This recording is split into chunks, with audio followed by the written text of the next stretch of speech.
हरिहंत सिद्ध सूरी उपाध्याय साधु सर्व अर्थ के प्रकाशी मांगलिक उपकारी है। तिनको स्वरूप जान राग दे भाई जो भक्ति काय को नमाए स्तुति को उचारी है। धन्य धन्य दिन ते काज सब आज भय कर जोड़े बार बार वंदना हमारी है। मंगल कल्याण सुख ऐसो हम चाहते हैं, हो मेरी ऐसी दशा जैसी तुम धारी है। हो मेरी ऐसी दशा जैसी तुम धारी है। हो मेरी ऐसी दशा जैसी तुम धारी है। क्षत्र चूड़ामणि नामक यह ग्रंथ, और इस ग्रंथ में जीवनधर कुमार उनका चिंतन और उनका विचार बड़ा मार्मिक है, जो देह के प्रति वैराग्य और विरक्ति दिलाने वाला है। शरीर के प्रति इस जीव का कितना मोह रहता है, दिन रात शरीर के पीछे पागल हुए जा रहा है।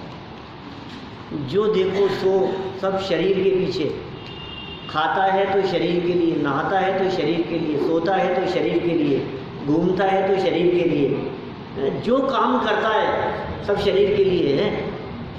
आईने के सामने से निकलता है तो चेहरा देखते हुए निकलता है कैसा दिख रहा हूँ, माने शरीर के पीछे। आप देख लो, इसलिए कितनी सुंदर पंक्तियां युगल जी बाबू जी की जो है पूजन की पंक्तियां, जिसके श्रृंगारों में मेरा यह महंगा जीवन घुल जाता। क्या सब क्या था? जिसके श्रृंगारों में मेरा, जिसके श्रृंगार करने में, जिसको सजाने में, जिसको संवारने में है। मूछे रखने वाले लोग जानते हैं कितनी मेहनत होती है मूछे रखने, आसान नहीं है उसको संभालना। एक एक बाल को देखता है कैसे कैसे करना है। बाल काले से सफ़ेद तो नहीं, सफ़ेद से काले करता है। एक एक बाल देखता है।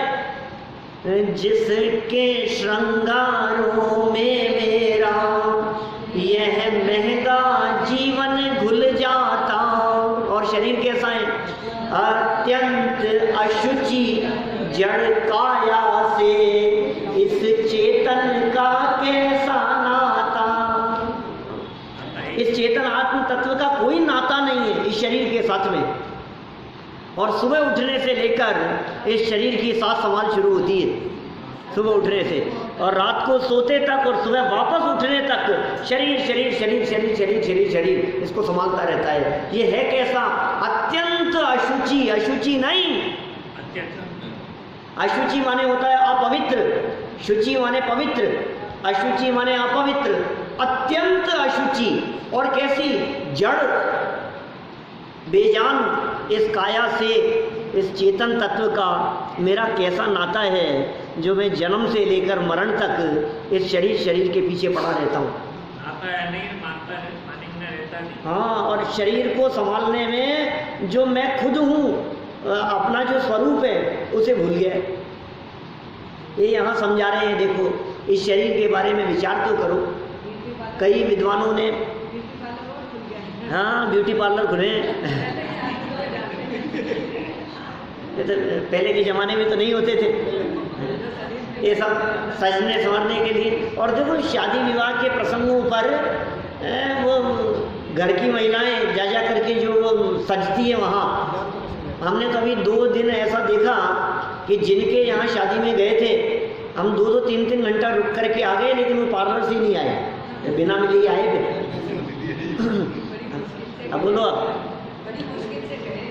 बड़ी मुश्किल से उनके यहाँ गए जिन्होंने बुलाया था, जिनका आग्रह था। और हम रुकते नहीं हैं किसी के यहाँ ज़्यादा, अपन रुकने का कितना रुके, आधा पौन घंटा, 1 घंटा इंतज़ार करते करते कि अब आ जाएं। 3 घंटे रुके और फिर अंत में बिना मिले ही आना पड़ा। ये थे कहाँ कि पार्लर, ब्यूटी पार्लर के गए। अब बोलो, ये हालत है। दिन रात लगे रहते हैं हम इस चक्कर में शरीर के चक्कर में, इसको सजाने संवारने के चक्कर में। अत्यंत अशुचि जड़ काया से इस चेतन का कैसा नाता, शास्त्रकारों ने ऐसा लिखा है, पुराने ग्रंथों में इस प्रकार की बातें मिलती है। यह शरीर तो कृतघ्नि है। क्या शब्द है? कृतघ्नि माने क्या होता है? बचपन में 2 शब्द पढ़े होंगे, कृतज्ञ और कृतघ्नि, अपोजिट है। बच्चे नहीं हैं आज, क्या बात है। कृतज्ञ माने किए हुए के उपकार को मानने वाला, वो कृतज्ञ। और कृतघ्नि माने कितना भी उपकार करो, उपकार को भूल जाए। ये शरीर तो कृतघ्नि है। ये विद्वानों के, आचार्यों के वचन हैं। क्यों कृतघ्नि कहकर के पुकारा है? क्योंकि बोले तुम शरीर को कितना भी संभालते रहो, ये तुम्हें धोखा दिए बिना नहीं रहेगा। क्या? कब धोखा दे जाए? आंखें कब धोखा दे जाए? कान कब धोखा दे जाए? घुटने कब धोखा दे जाए? शरीर का कौन सा पार्ट कब काम करना बंद कर देवे? ये बहुत धोखेबाज है ये शरीर। तुम दिन रात इसके पीछे पड़े हुए हो, ये शरीर तो तुम्हें संभालता नहीं है, और तुम शरीर के चक्कर में अपनी लाइफ, अपना जीवन और अपने जीवन के बहुमूल्य क्षण को बर्बाद कर रहे हो। विश्वास नहीं होता। देखो ये सारी बातें यहाँ इस विशेषार्थ के माध्यम से हम आगे बढ़ाने वाले हैं। पेज नंबर है 338 और श्लोक है 39, 39 नंबर का ये श्लोक है। कल हमने पढ़ा था भाई क्या करें, कर्माधीनता है, बेचारे लाचार हैं, समझते हुए भी कर नहीं पा रहे हैं, समझने का मौका नहीं मिल रहा है। देखो विशेषार्थ में श्लोक में आया हुआ कर्माधीनत्व शब्द अत्यंत महत्वपूर्ण है। कर्माधीनत्व, शरीर से मोह करने वाला अज्ञानी जीव स्वयं ही जो मोह करता है ना शरीर से, ये मेरा है, ये मेरा है, मेरा है। देखो जो लोग शरीर को अपना नहीं मानते, उनके सामने मौत की परिस्थिति भी आ जाए तो भी वे तकलीफ नहीं पाते। क्या है? छूटेगा, छूट जाएगा। और जो शरीर को अपना मानते हैं उनकी हालत क्या होगी बताओ? आप जानते हैं ये एक छोटी सी चीज, एक रुमाल कहीं छूट जाए, आजकल मोबाइल ज़्यादा महत्वपूर्ण दिखता है सबको, कहीं छूट जाए और निकल करके आगे बढ़ जाए क्या, तो तुरंत देखते और मोबाइल नहीं है।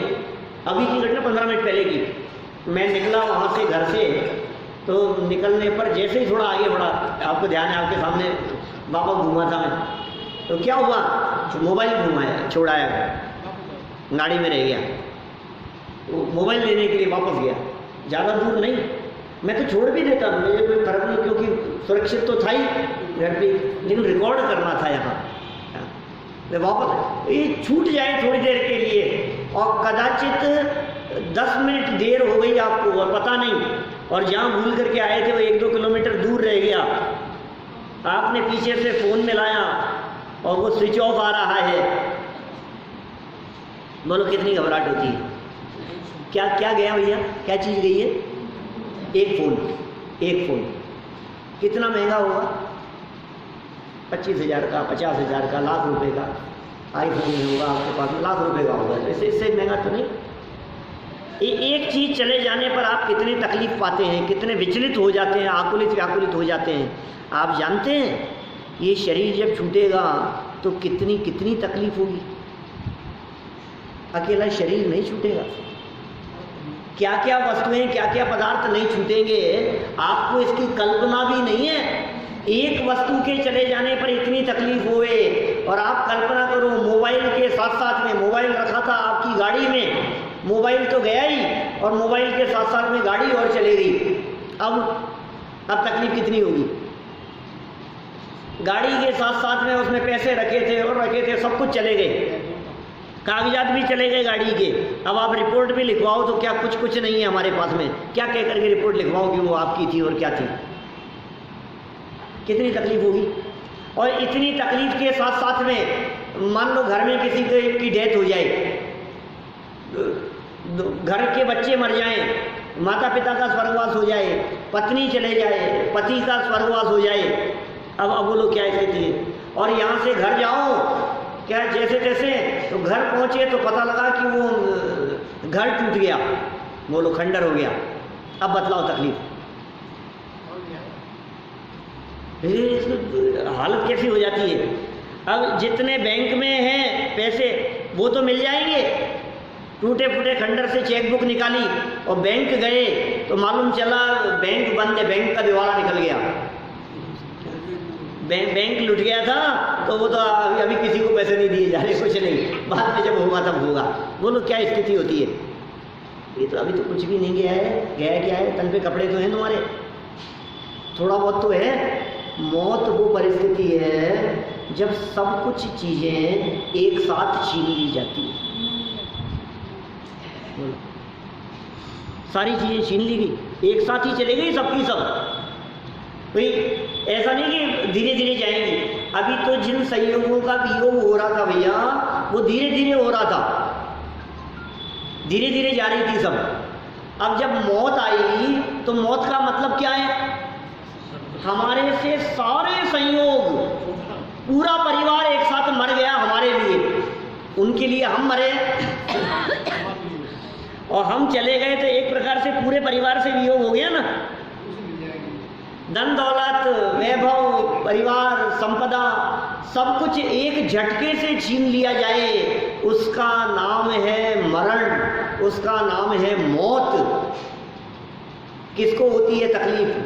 जो शरीर को अपना मानता है, उसकी वेदना की कल्पना नहीं कर सकते आप। और जिसने शरीर को अपना नहीं माना, अब वो शरीर से कुछ भी हो क्या फर्क पड़ता है, बीमार हो तो हो, कष्ट पाए तो पाए, छूटे तो छूट जाए, हमें क्या फर्क पड़ता है।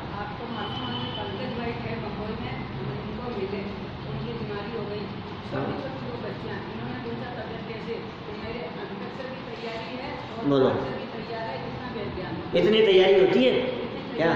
ज्ञानियों की इतनी जबरदस्त तैयारी हुआ करती है। अभी तो अपने यहाँ 3 विद्वानों की डेथ हुई साल 1.5 साल सवा साल में, और तीनों विद्वानों का समाधि पूर्वक मरण हुआ।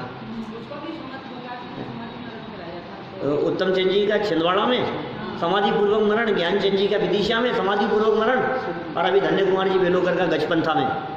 बहुत काम किया उन्होंने महाराष्ट्र में, बहुत विकास के लिए, सारे गजपंथा क्षेत्र का विकास पूरा उनका कराया हुआ है, बहुत काम किया है। और अंत समय में सब कुछ धीरे धीरे त्याग करते हुए कितने शांत परिणामों से छूट जाएगी, क्या फर्क पड़ेगा।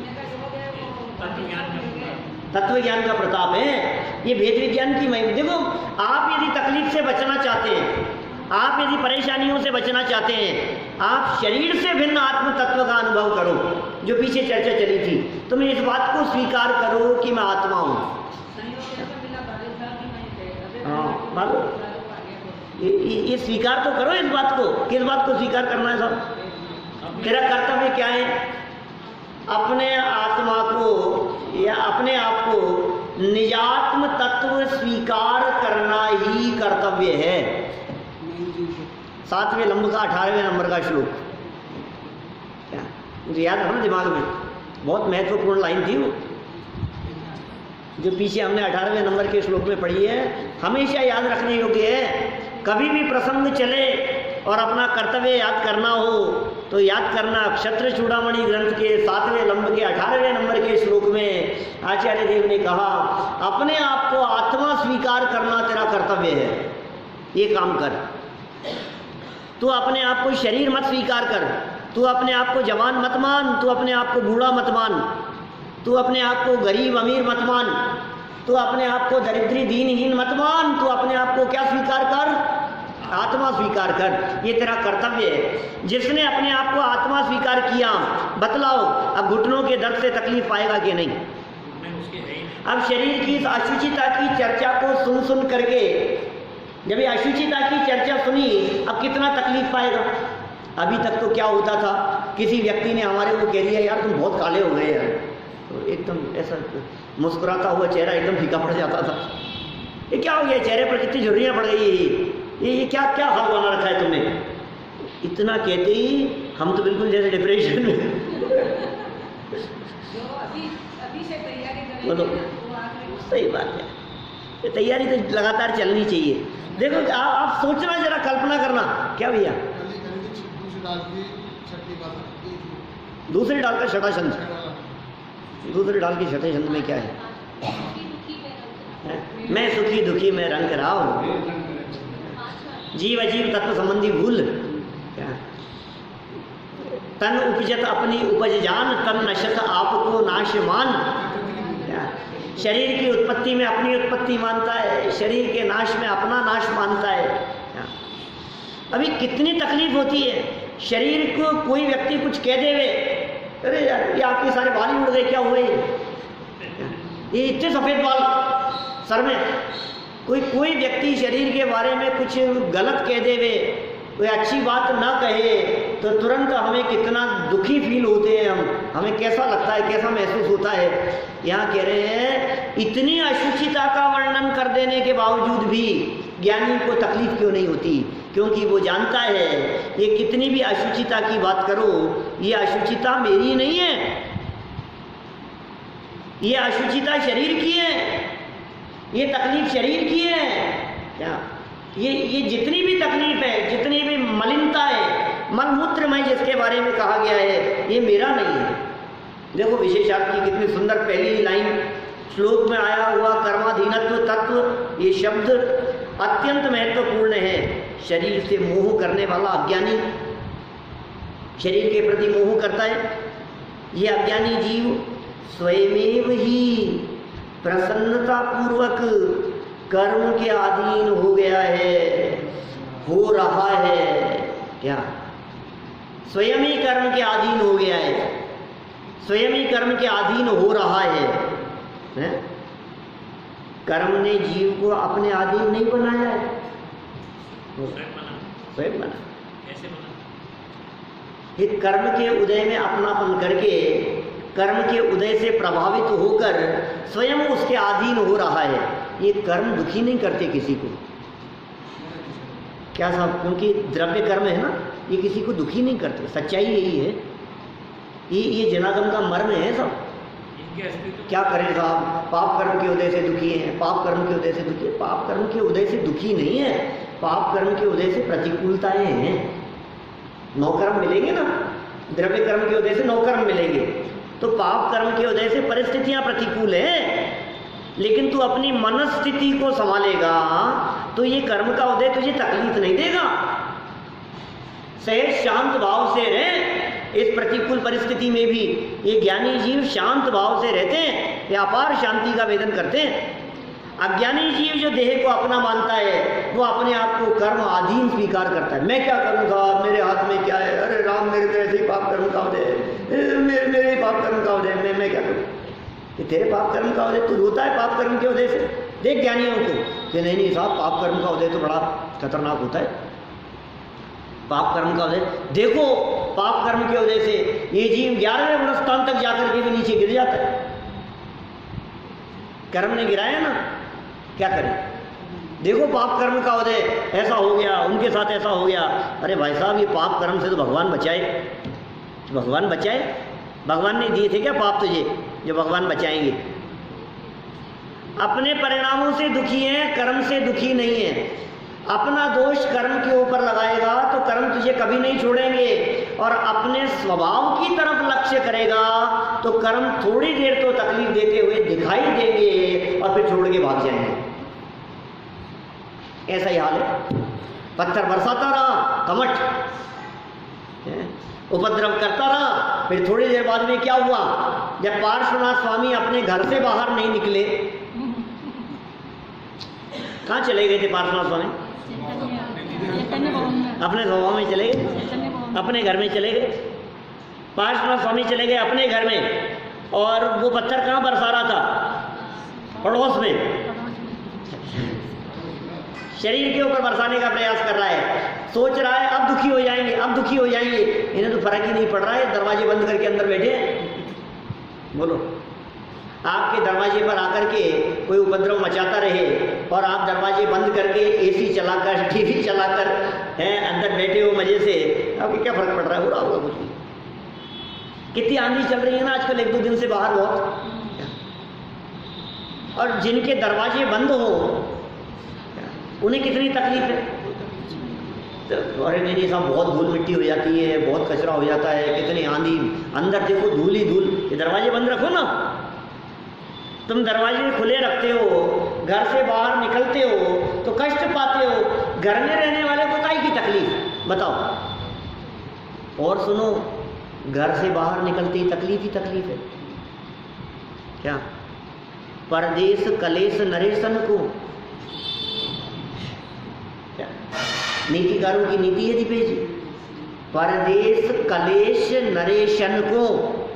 नरेश हो, राजा हो, और वो भी यदि परदेश चला जाए उसको भी कलेश है। हम कोई राजा तो है नहीं, राजा नहीं है हम लोग, कितने भी वैभव संपन्न हो, परदेश जाओगे तो कलेश और कष्ट तो भुगतना ही पड़ेगा। ये घर से बाहर निकलते ही परदेश शुरू हो गया। क्या निहाल जी साहब, जिनके प्रदेश भिन्न हैं वे परदेश है क्या? परदेश मतलब प्रदेश भिन्न जिसके हैं वो सब हमारे लिए परदेश है, क्षेत्र भिन्न है उसका, वो परदेश है। अपने स्वभाव और अपने स्व क्षेत्र को छोड़कर इसका उपयोग यदि अपने से भिन्न प्रदेशत्व वस्तु के प्रति जुड़ा, बोले परदेश में चला गया। कौन गया? तेरा उपयोग, तेरा जो ज्ञान था, तेरा जो उपयोग था ना, ये उपयोग अपने देश को छोड़कर, स्वदेश को छोड़कर, स्व क्षेत्र को छोड़कर, अपने स्वभाव को छोड़कर कहाँ निकला? बोले निकल करके गया शरीर की तरफ। बोले अब क्या होगा? बोले कलेश, अब तो कलेश होगा। ये दिखा रहे हैं यहाँ। क्या करें भाई साहब, इसकी हालत कैसी है? कर्म ने जीव को अपने अधीन नहीं बनाया, स्वयं कर्माधीन हुआ है। लौकिक जीवन में भी मनुष्य प्रयत्न पूर्वक नौकरी खोज कर किसी को अपना मालिक बनाता है। जॉब मिल जाए, नौकरी मिल जाए, क्या किया तूने? मालिक बनाया है किसी और को। और जब कभी अपने कार्य विशेष या यात्रा आदि के को जाने के लिए मालिक अवकाश नहीं देता है तो ये कहता फिरता है मालिक हमें नहीं छोड़ता है। अब क्या कह रहा है? अब छुट्टी नहीं मिली ना, क्या करें साहब, मालिक छोड़ता नहीं है, मालिक छोड़ता नहीं है। तो उसको मालिक बनाया किसने ये बता? उसको मालिक किसने बनाया था? ये परतंत्रता किसने स्वीकार की? उसकी अधीनता तो स्वयं ने स्वीकार की है ना, पर मालिक की अधीनता को तो स्वयं इसने ही स्वीकारा है। मालिक का कोई दोष नहीं, क्या मालिक का कोई दोष नहीं है। तूने मालिक क्यों बनाया?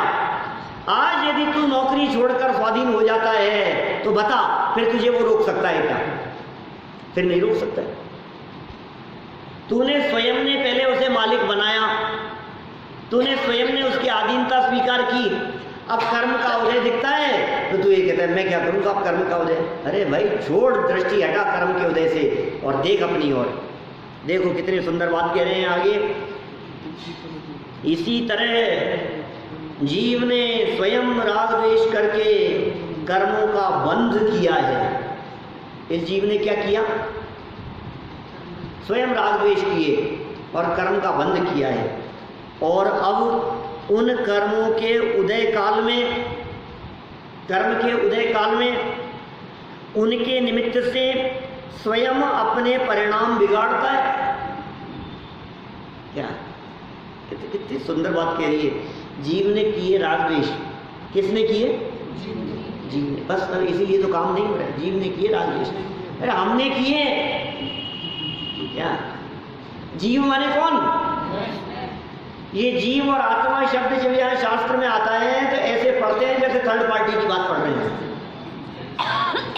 ये थर्ड पार्टी की बात पढ़ रहे हैं अपन।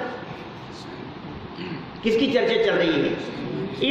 इसी तरह जीव ने स्वयं राग द्वेष करके, माने हमने स्वयं राग द्वेष किए, मैंने स्वयं राग किया, मैंने स्वयं द्वेष किया करके कर्मों का बंध किया है। और अब उन कर्मों के उदय काल में, बांधे तो खुद ने थे, अब उदय काल में उनके निमित्त से स्वयं अपने परिणाम बिगाड़ता है। फल भोगने का समय आता है तो रोता है। बांधे कितने थे? बांधे तो मैं नहीं थे, फिर रोता क्यों है फिर कि साहब क्या करूं, ऐसे पाप का उदय आएगा तो रोना तो पड़ेगा ही। कि बांधते समय क्यों हंस रहा था? उस समय क्यों नहीं विचार किया था? जब पाप किया था, जब पाप कर रहा था, उस समय यदि विचार कर लेता तो अभी रोना नहीं पड़ता। तो कितना सुंदर पुराना भजन है, 300 साल पुराना। अज्ञानी पाप धतूरा न बोए। क्या धतूरा माने? जहरीला बीज। क्या?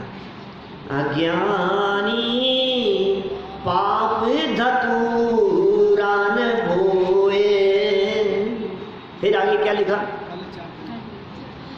फल चाखन की, गला काम नहीं कर रहा मेरा, गाया नहीं जा रहा।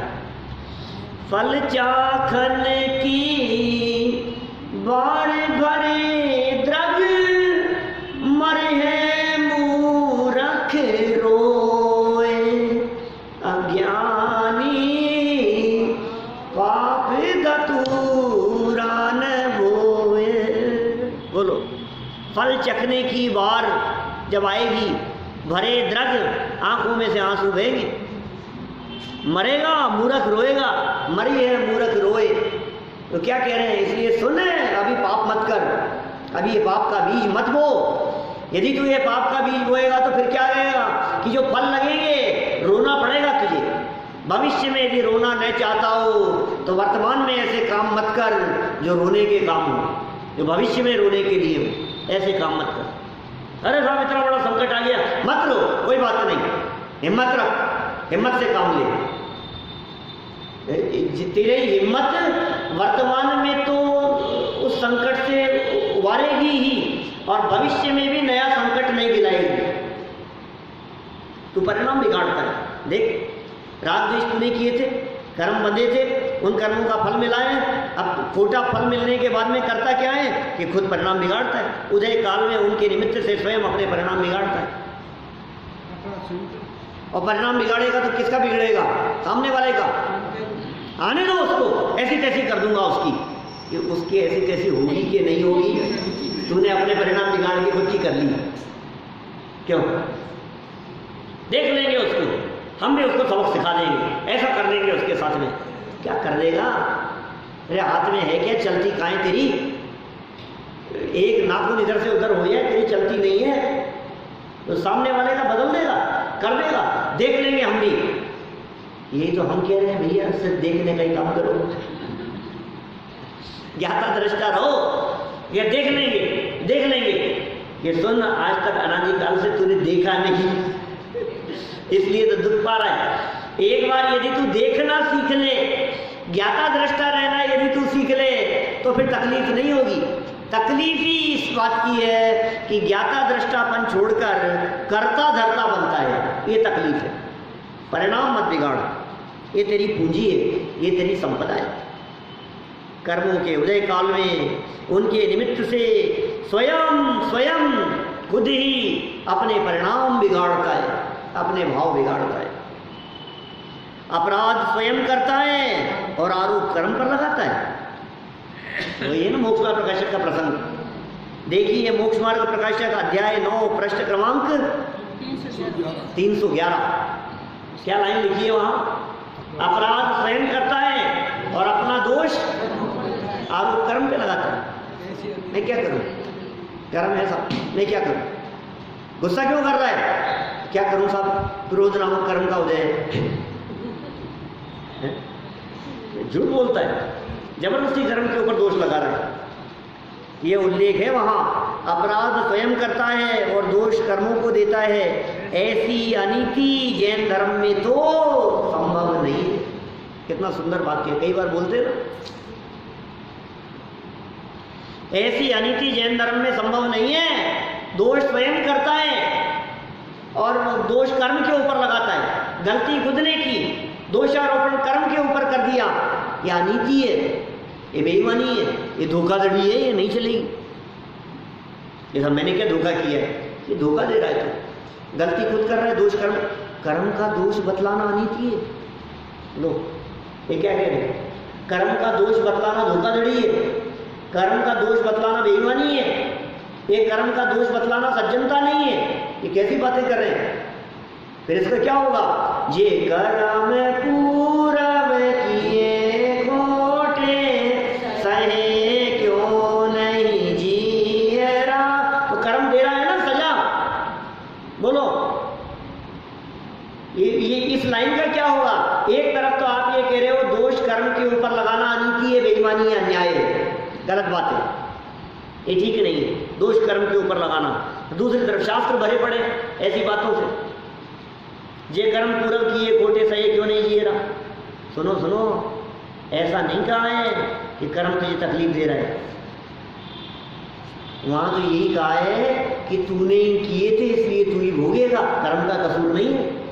क्या लाइन देखना ध्यान से, हमने सैकड़ों बार बोली है ये लाइन, नया अर्थ कर रहा हूं क्या क्या भैया, सैकड़ों बार सुनाई है ये लाइन, सैकड़ों बार सुनाई है और 25 से ज़्यादा बार अर्थ किया है इस लाइन का 10 लक्षण में। सुनो, जे कर्म पूरब किए खोटे, किसने किए? किसने किए? कर्म ने किए। किसने थे? हमने किए थे ना। सहे क्यों नहीं जीरा, कौन सहेगा? कर्म, आस पड़ोस वाले, परिवार वाले। किए भी हमने ही है और भोगेंगे भी हम ही, यही तो कहा है इस लाइन में। क्या इस लाइन में ये थोड़ी ना कहा है कि कर्म तुझे तकलीफ देंगे। हाँ, इसमें क्या समझा अपन ने?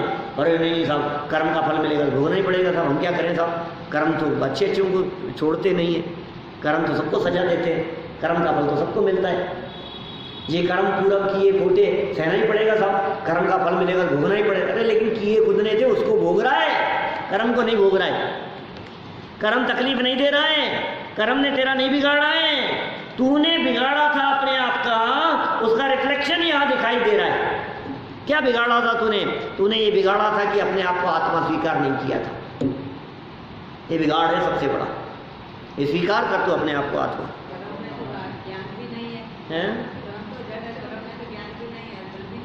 ये लिखा नोटबल दूसरे अध्याय में, मोक्ष मार्ग प्रकाशक के दूसरे अध्याय में लिखा, कर्म में तो ज्ञान भी नहीं है भैया, और कर्म तो धूल मिट्टी जैसे हैं, उसमें तो ताकत भी नहीं है, वो तुम्हें कैसे कष्ट देंगे? उनकी दया नहीं। बताओ, लिखा है कष्ट देने के लिए 2 बात आवश्यक है, ज्ञान चाहिए, उससे अधिक शक्ति, उससे अधिक शक्ति चाहिए। कोई कष्ट देवे तो कष्ट देने वाले में समझ तो होनी चाहिए कि कष्ट देना है, कर्मों को तो पता ही नहीं है इस बात का। सहज ऐसा निमित्त नैमित्तिक संबंध है भाई, इसी प्रकार का संबंध है कि वो कर्म परमाणु स्वयं इस तरह से परिणमित होते हैं और जीव उस कर्म के उदय में स्वयं राग द्वेष करके दुखी होता है। लेकिन भाई ये अनीति है कर्म के ऊपर दोषारोपण करना। वो कर्म कहते हैं मैं क्या करूं?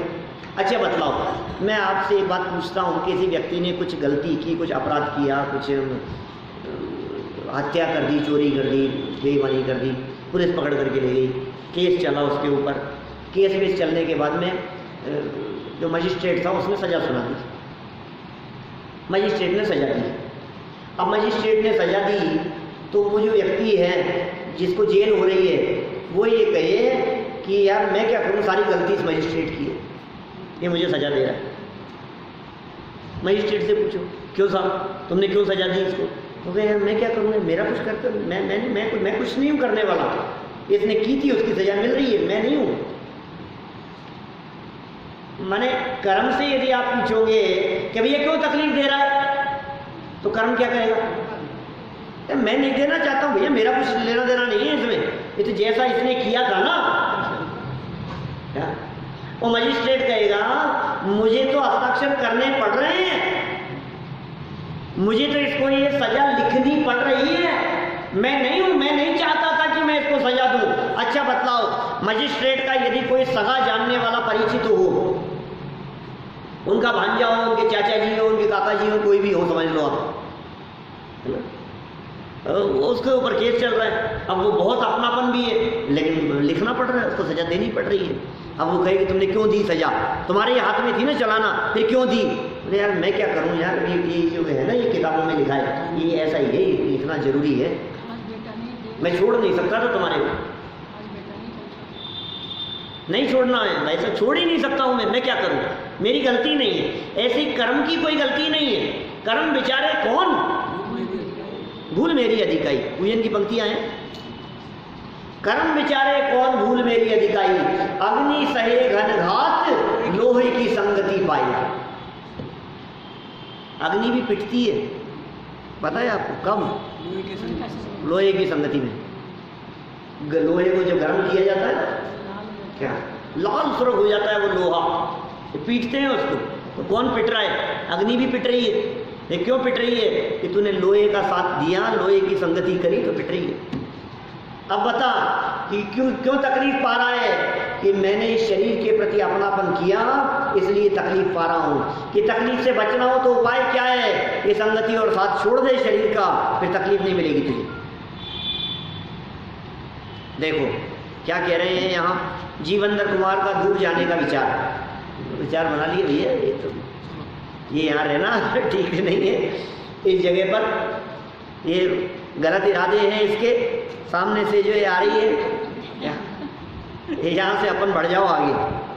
देखो जीवंदर कुमार का दूर जाने का विचार, 40 नंबर का श्लोक, मदीयम मासलम मास ममीमांसे मंगना पश्यन्ति पार पश्यन्ता ततो याम्यात्मनेत्थवा।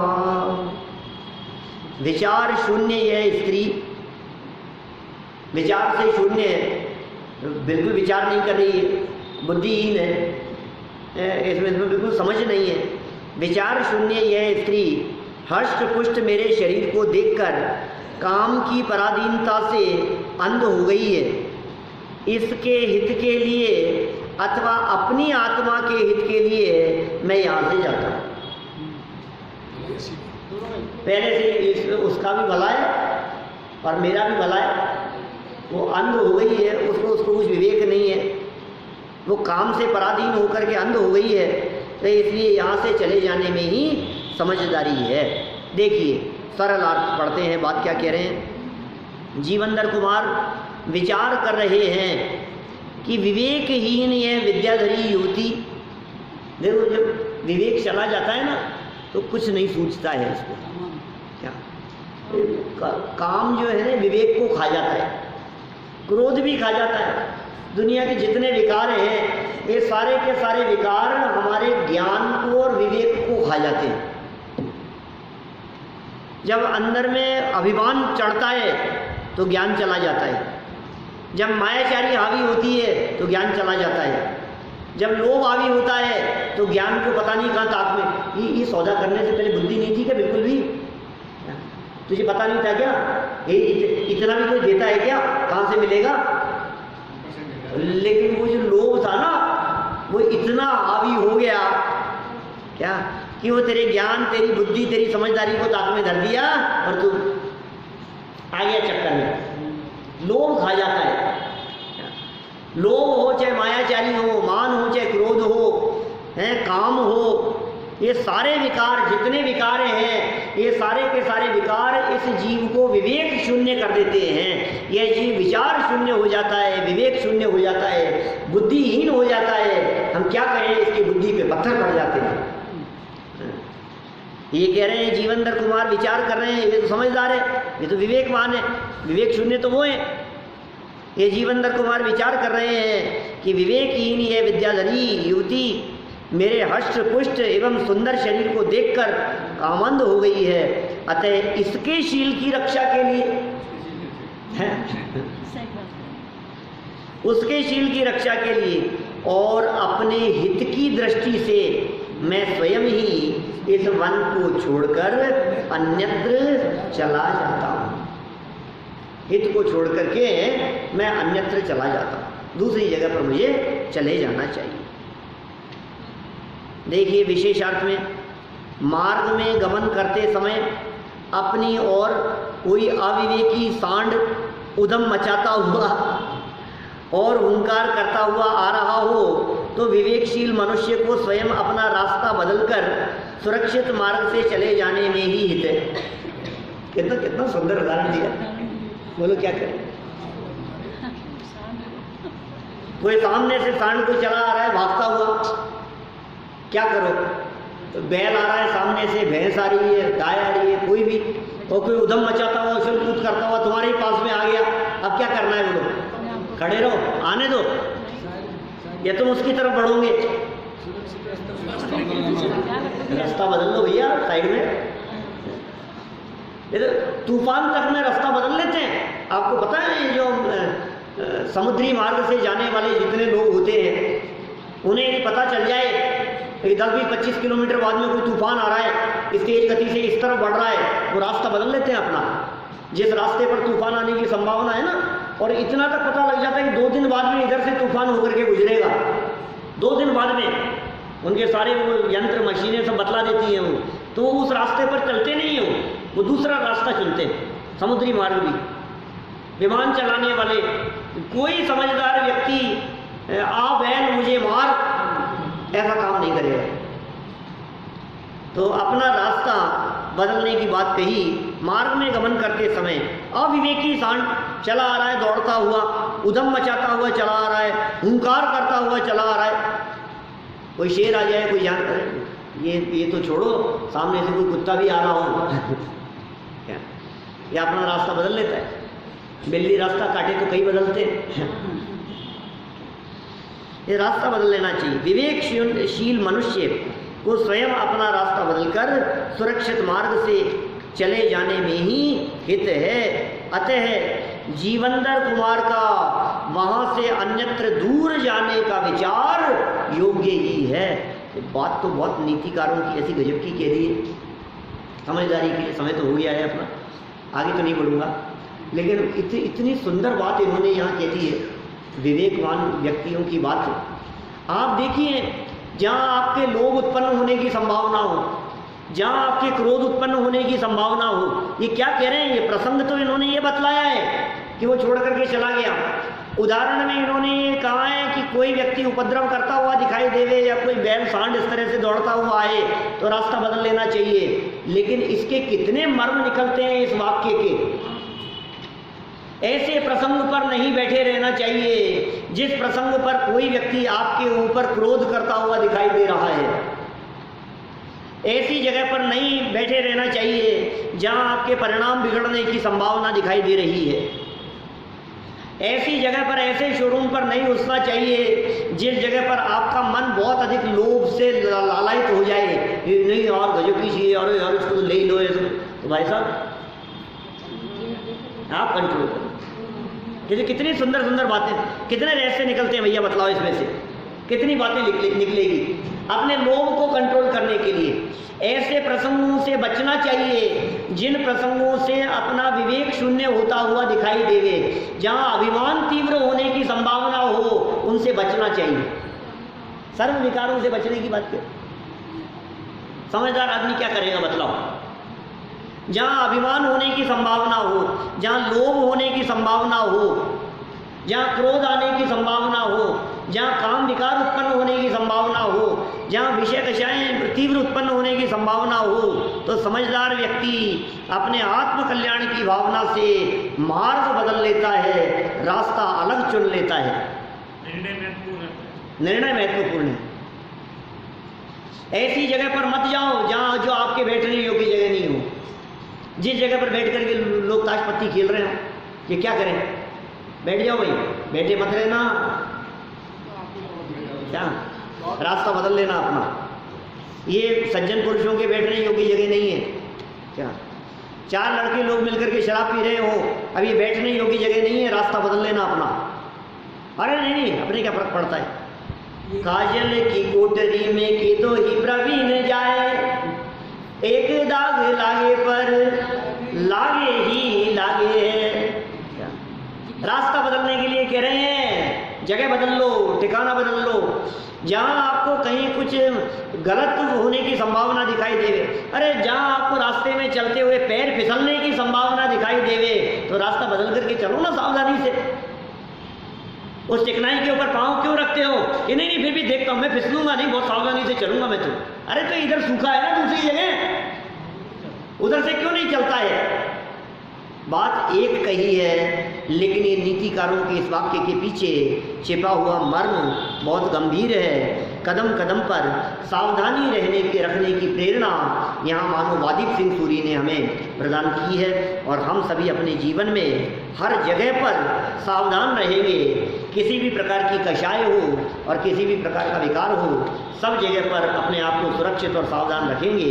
इसी भावना से मैं बात को यहीं